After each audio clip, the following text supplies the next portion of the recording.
So the basics of the earthquake is near China Lake and Ridgecrest, so the area to the east of the southernmost part of the San Andreas Fault.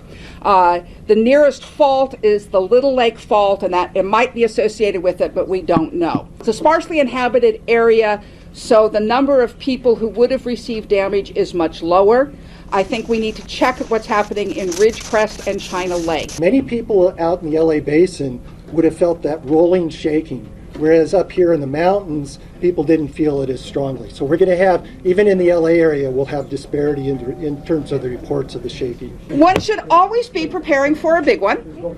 This does not make it less likely.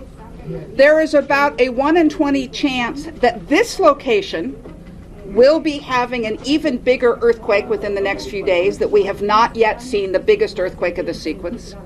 It's certain that this area is going to be shaken a lot today, and some of those aftershocks will probably exceed magnitude 5, which means they will become damaging. This would be a good time to remind you that if you have been experiencing earthquakes for the last 20 years in Southern California, you have been experiencing an extremely quiet time in California history.